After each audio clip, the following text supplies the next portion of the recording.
మాత్రం within 24 or 48 hours it has to be redressed. అది కూడా మీరు మీ దృష్టిలో మా దృష్టి దగ్గర తీసుకురాకుండా మీరేదో నోట్ చేసుకుని మాకు ఎవ్రీడే మీ దృష్టికి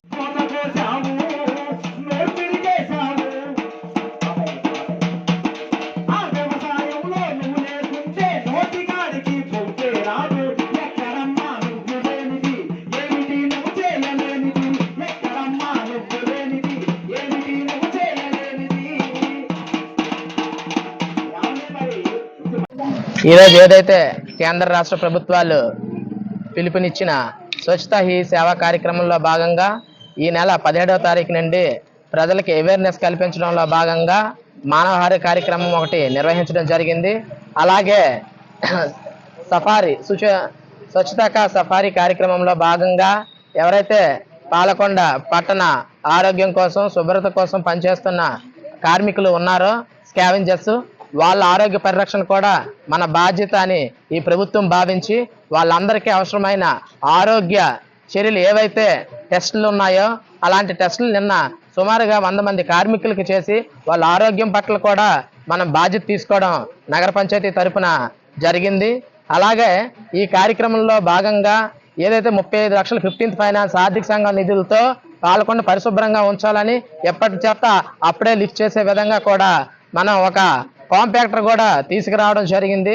అలాగే ఈ స్వచ్ఛత హీ సేవా కార్యక్రమంలో కూడా రోజువారీ ఏదైతే వాటర్ సప్లై పాల్గొండ పట్టణం అంతా జరుగుతుందో వాటి క్లోరినేషన్ విషయం కానీ ట్యాంకులు శుభ్రపరచడం కూడా స్వచ్ఛత హీ సేవా కార్యక్రమంలో జరపడం జరుగుతుంది.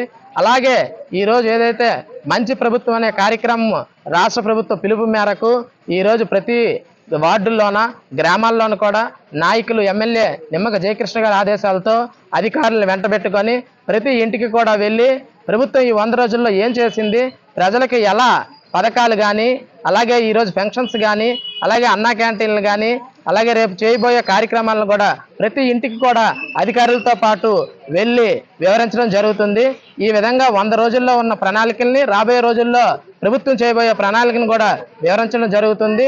ఈ విధంగా మంచి ప్రభుత్వాన్ని ఎన్నుకున్నామని ప్రజల నుంచి కూడా అశేషమైన స్పందన వస్తుందని కూడా మీ మీడియా ముఖంగా తెలియజేసుకుంటున్నాం.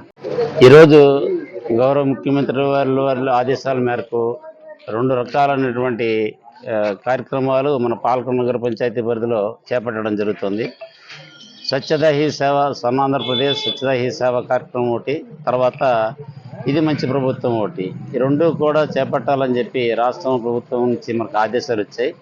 ఈ కార్యక్రమంలో భాగంగా స్వచ్ఛతా హీ సేవ కార్యక్రమంలో ప్రతిరోజు కూడా పారిశుధ్యం మీద అలాగే పౌర మౌలిక సదుపాయాలకి పౌరులు కల్పించడానికి ఏవైతే ఉన్నాయో వాటన్నింటినీ శుభ్రపరచడానికి కానీ వాటిని రక్షించడానికి కానీ తగు చర్యలు తీసుకునే భాగంగా మన చెట్లు తీయడం, రోడ్డు శుభ్రపరచడం, మొక్కలు నాటడం, అలాగే పారిశుధ్య కార్మికులకు వైద్య సేవలు కల్పించడం, మన యొక్క వాటర్ సప్లై ట్యాంకులు ఈఎల్ఎస్ఆర్ ట్యాంకులు ఏవైతే ఉన్నాయో వాటన్నింటినీ శుభ్రపరచుకోవడం, మన ఇంకా ఈ సెప్టిక్ ట్యాంక్ క్లీనర్స్ ఎవరైతే ఉన్నారో మన కాంట్రాక్ట్ వర్కర్స్ ఉన్నారు వాళ్ళకందరికీ తగ్గ మన పరికరాలు కల్పించడం, ఇలాంటి కార్యక్రమాలు ప్రతిరోజు ఒక్కటి చేపట్టి 17వ తారీఖు నుంచి 27వ తారీఖు అక్టోబర్ 1వ తారీఖు దాకా కూడా చేపట్టమని చెప్పారు. ఇవన్నీ చేసి ఇందులో నుండి లాభ నష్టాలు చూసుకుని ఇంకా వారికి ఏమైనా కల్పించాలంటే వాటన్నిటినీ కూడా ఒక యాక్షన్ ప్లాన్ తయారు చేసుకుని వీటి మీద గ్రాంట్ తీసుకుని అవన్నీ ప్రొవైడ్ చేయడం జరుగుతుంది.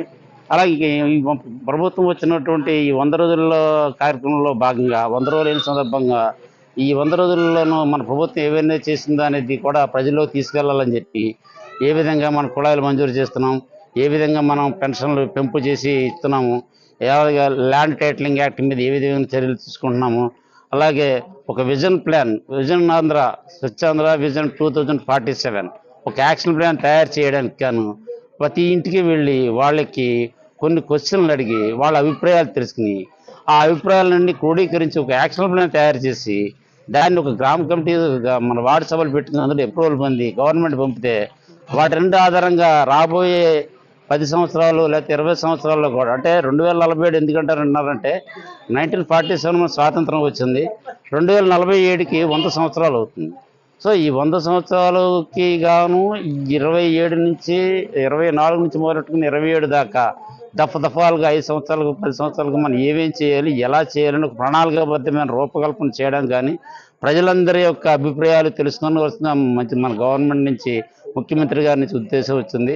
ఆ కార్యక్రమంలో మన గవర్నమెంట్ ఏవైతే చేస్తుందో అవి చెప్తూ, వాళ్ళకి అభిప్రాయాలు కూడా సేకరిస్తూ, వాళ్ళకైనా అవసరాలు ఉంటే వాటిని తీరుస్తూ ఒక ప్రణాళికను తయారు చేసి ఆదేశించారు. కాబట్టి ఈ కార్యక్రమం చేయడం జరుగుతుంది. దీనికి గాను పెద్ద ఎత్తున స్పందన వస్తుంది. మన వార్డు నుంచి కూడా మన గౌరవ మన పార్టీ నాయకులు కానీ, వార్డు కౌన్సిలర్స్ కానీ, చైర్మన్ గారు కానీ, ఎమ్మెల్యే గారు కానీ ఎప్పటికప్పుడు వాళ్ళ సహాయ సహకారాలు అందిస్తూ ఈ కార్యక్రమాన్ని సక్సెస్ఫుల్ చేయడానికి చాలా సహకరిస్తుంది. వాళ్ళందరికీ కూడా ధన్యవాదాలు. ప్రజలకి, మీడియా వారికి అందరికీ కూడా ధన్యవాదాలు తెలియజేసుకుంటూ, రాబోయే రోజుల్లో కూడా ఈ కార్యక్రమాన్ని మరింత సక్సెస్ఫుల్గా చేసి గవర్నమెంట్కి ఒక పారదర్శకమైన రిపోర్ట్ని ఇచ్చి, తద్వారా పాల్కొండ నగర పంచాయతీకి అవసరమైన నిధులు కానీ, మౌలిక సదుపాయాలు కల్పించడానికి ఈ పాల్కొండ నగర పంచాయతీ పాలకవర్గం కానీ, అధికారులు, నాయకులు కూడా కృషి చేస్తారని చెప్పి మీ అందరికీ మనసారి తెలియజేసుకుంటాం. వాటిలో కూడా మేము చేసిన వాటర్ గ్యాప్ అనాలిసిస్లో మనకి సుమారు 9,000 కుటుంబాలుగా మేము హౌస్ హోల్డ్స్ ఎత్తి, అందులో సుమారు ప్రస్తుతం ఉన్నవి 2,000 కుళాయిలు ఉన్నాయి. ఇంకా 7,000 సుమారు రావాల్సి ఉన్నాయి.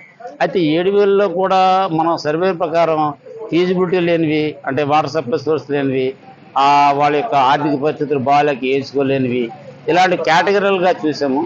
వాటన్నిటినీ కూడా అమృతలో కేటగరైజ్ చేసి అలా కేటగరైజ్ చేయడానికి 6,000 కుళాయిలు మేము గుర్తించడం జరిగింది. ఈ 6,000 కుళాయిలు వేయడానికి కూడా గవర్నమెంట్ ప్రతిపాదనలు పంపుతున్నాము. ఈ 6,000 కుళాయిలు కూడా ప్రతి త్వరలో ప్రస్తుతం ఉన్న 2,000 కుళాయిలు కాకుండా ఇంకొక 6,000 కుళాయిలు ప్రతి ఇంటికి కూడా ఇవ్వడానికి చర్యలు తీసుకుంటున్నాం త్వరలో.